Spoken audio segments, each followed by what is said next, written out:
Splan Récap, les infos du mois, sélectionnées par la rédaction de Splan, premier média d'investigation en Bretagne. Bonjour à toutes et à tous. Bonjour Pierre-Yves. Bonjour Nicolas. Pierre-Yves Bulto, vous êtes journaliste pour le média associatif Splan, premier média d'investigation indépendant en Bretagne. Et nous nous retrouvons pour parler de l'actualité dans notre région, la Bretagne, vue par Splan sur les mois de juillet et août 2025. Et on commence, Pierre-Yves, par cette alerte à Logivy-Plougras, dans les Côtes-d'Armor. Des agriculteurs détruisent des haies bocagères centenaires en toute illégalité. Et il s'agit malheureusement d'un sujet récurrent, Nicolas, un sujet que l'on suit régulièrement chez Splan, comme lors de notre enquête intitulée Bocage, la fin d'un paysage, publiée en février 2024. Alors cette enquête montrait déjà que s'il n'est pas interdit de supprimer des talus, il est obligatoire de demander l'autorisation de le faire et surtout obligatoire d'obtenir cette autorisation avant de les supprimer. Et c'est cette histoire que nous raconte Nolwenn Weiler, ou comment l'arrachage d'un kilomètre de haies s'est déroulé en toute illégalité, vous l'avez dit, sur la commune de Logivy-Plougras. Bon, toute une histoire pour un kilomètre d'arbustes, c'est pas la mer à boire, me direz-vous, et pourtant, Nicolas, c'est une nouvelle destruction sauvage qui s'ajoute aux 23 000 kilomètres de haies détruits chaque année dans notre pays. Un massacre écologique à la tronçonneuse qu'a également documenté l'Office français de la biodiversité.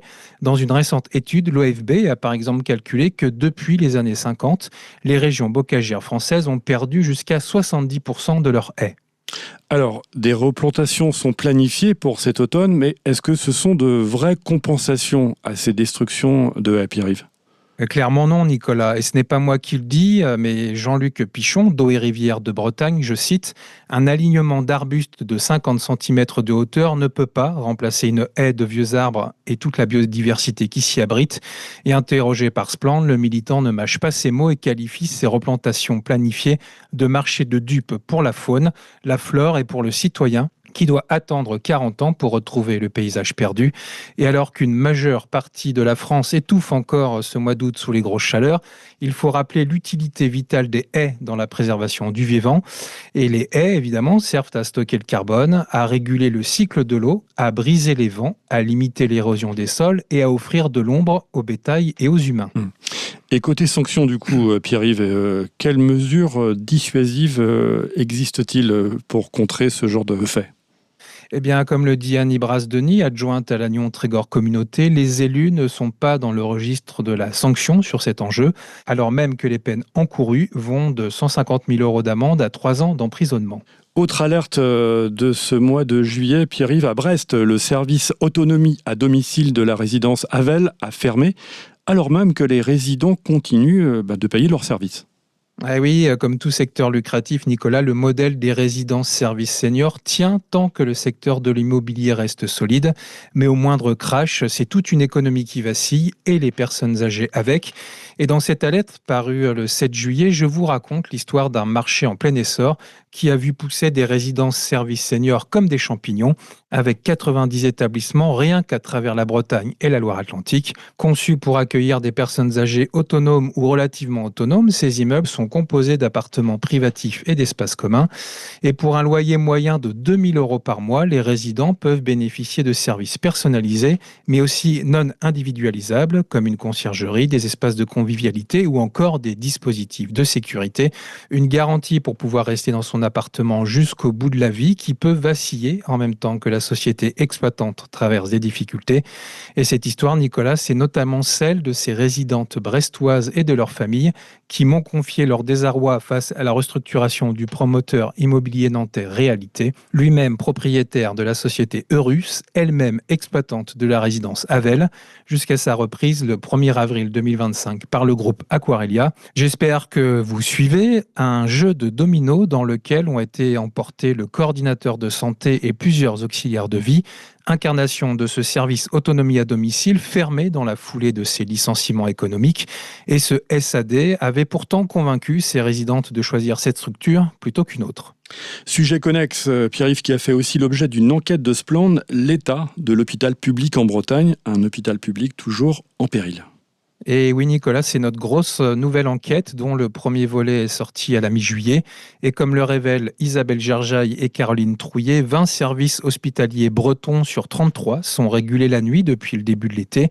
Et si ces fermetures sont certes partielles, elles courent tout de même de 18h30 jusqu'à 8h, 8h30 le lendemain matin, selon les sites, provoquant un double effet immédiat, celui d'accentuer la crise de l'hôpital et de mettre en péril ce droit fondamental d'un accès aux soins pour toutes et tous, 24 heures sur 24. Un parcours de soins détérioré qui révèle 3 dysfonctionnements majeurs. Le premier, face à la difficulté pour obtenir un rendez-vous chez un généraliste ou un spécialiste, les patients s'adressent aux urgences pour des soins non urgents. Le deuxième, ce déficit de prise en charge a des conséquences désastreuses pour la population la plus défavorisée qui n'est pas prise en charge à temps, aggravant d'autant les séquelles possibles, voire les renoncements en soins. Et puis, dernier dysfonctionnement, la crise de l'hôpital public, c'est une aubaine pour les centres de soins privés qui tirent leur épingle du jeu en s'installant sur un marché porteur, instaurant une médecine à 2 vitesses où celui qui a les moyens de payer sera pris en charge rapidement. Et je note, Nicolas, que la sortie du deuxième volet de cette enquête est prévue dès la mi-septembre. Voilà, on va suivre tout ça et vous retrouverez donc tous les détails de ces affaires sur le site spland.org. À écouter cet été ou à la rentrée sur spland.org, Goliath, le podcast saison 2 avec pour question « Mais que cachent les multinationales en Bretagne ?» Nicolas, quel lien peut-il exister entre une coopérative de l'agroalimentaire, un site minier et des pollutions à l'ammoniac ? Il s'agit de 3 mastodontes qui exploitent les sols, l'air, l'eau et le vivant au profit de leurs seuls héritiers et actionnaires. Des pratiques sociales et environnementales délétères qui ruinent la Bretagne depuis des décennies. Des pratiques destructrices accompagnées de pressions sur les opposants et d'une communication empêchant toute velléité d'investigation.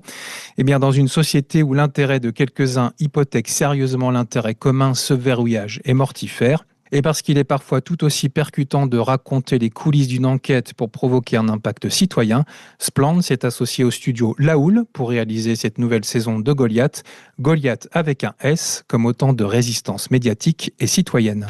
Et Pierre-Yves, vous nous proposez un extrait d'un de ces épisodes consacrés au rejet d'ammoniac d'une usine agroalimentaire à Saint-Malo. On écoute tout de suite.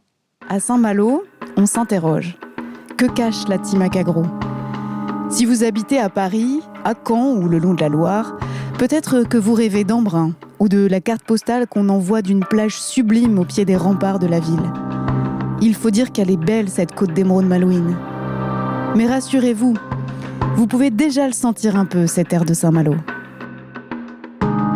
Cette odeur, en fait, elle est décrite comme une odeur de patates pourries, un peu quotidienne quand il y a des pics comme ça d'émissions à l'ammoniac. Sa problématique, c'est qu'il va se cumuler à d'autres polluants et former des particules fines et surtout très fines. Alors, dans le jargon, c'est les PM2,5.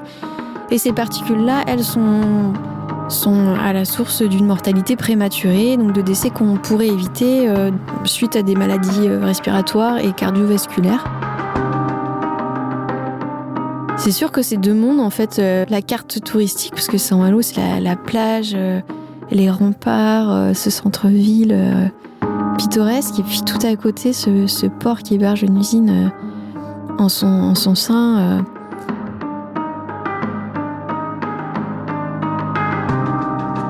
L'ammoniac pollue l'air d'une façon sournoise. La Bretagne est la région qui en produit le plus en France.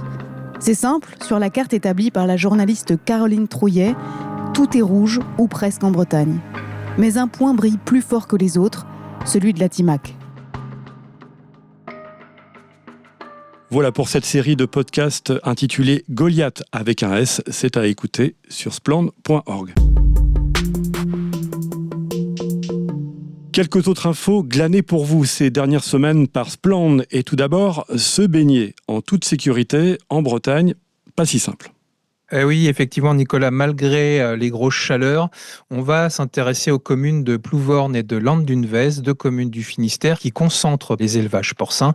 Ainsi, l'étang de Plouvorne est interdit de baignade depuis le 16 juin, la faute à un taux de cyanobactéries supérieur à la limite autorisée, tout comme la plage de Penfoul à Lande-d'Unevez, véritable nid à bactéries qui a cumulé les arrêtés préfectoraux d'interdiction de baignade l'année dernière, au point qu'en 2023, la Surfrider Foundation a décidé de lancer lancé une vaste enquête auprès des médecins finistériens en première ligne pour constater les symptômes liés à ces bactéries. Cet été, l'ONG a remis ça avec un nouveau questionnaire que vous retrouverez sur notre site, auquel 27 professionnels de santé ont déjà répondu. La loi du plomb, la fameuse loi du plomb, retoquée par le Conseil constitutionnel, mais une loi du plomb peut en cacher une autre. Et oui, Nicolas, c'est passé totalement inaperçu, mais le 11 juin dernier, les sénateurs ont pourtant adopté en première lecture une proposition de loi visant à étendre le pouvoir de dérogation des préfets, notamment dans les champs de l'environnement, de l'agriculture, des forêts et de l'urbanisme.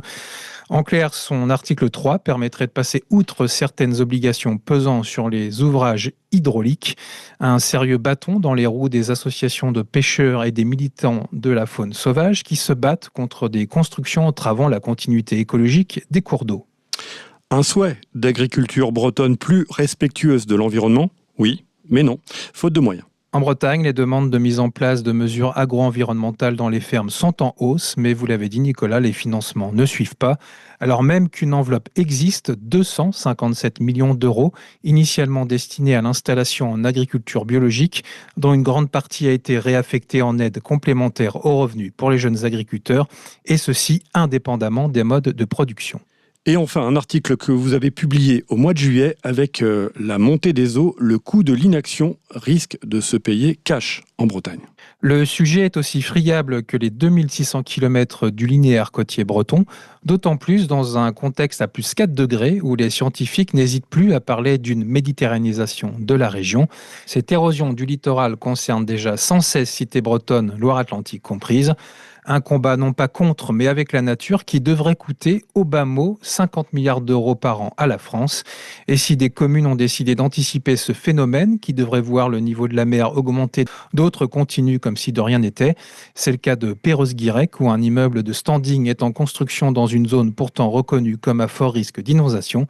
Et la suite, elle est à lire sur notre site spland.org. Effectivement, Pierre-Yves, tout est à lire en intégralité sur spland.org.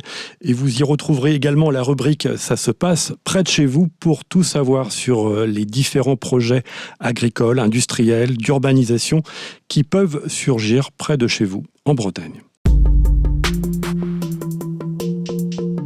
On termine, Pierre-Yves, avec l'agenda de Spland, les rendez-vous à noter, à suivre dans vos agendas dans les prochaines semaines. Et on se retrouve dès lundi prochain en direct du Festival de cinéma de Douarnenez pour un débat autour des algues vertes et de la fameuse loi du plomb.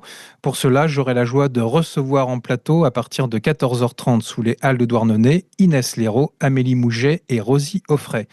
Et puis à suivre le 21 août, c'est dans une ancienne église désaffectée de Coutances en Normandie que Marianne Kerfridin représentera Spland à la première biennale du Cancan Café où il sera question de journalisme et d'art contemporain. Rendez-vous dans ce tiers-lieu normand dès 18h30.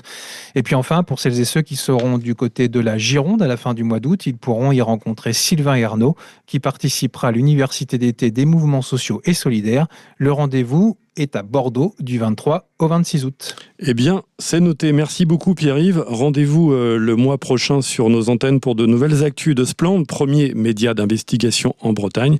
Et en attendant, pour retrouver ces actualités et les enquêtes de Spland, direction le site spland.org.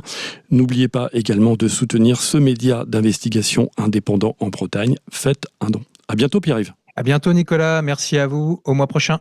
C'était Spland Récap, les infos du mois, sélectionnées par la rédaction de Spland, premier média d'investigation en Bretagne.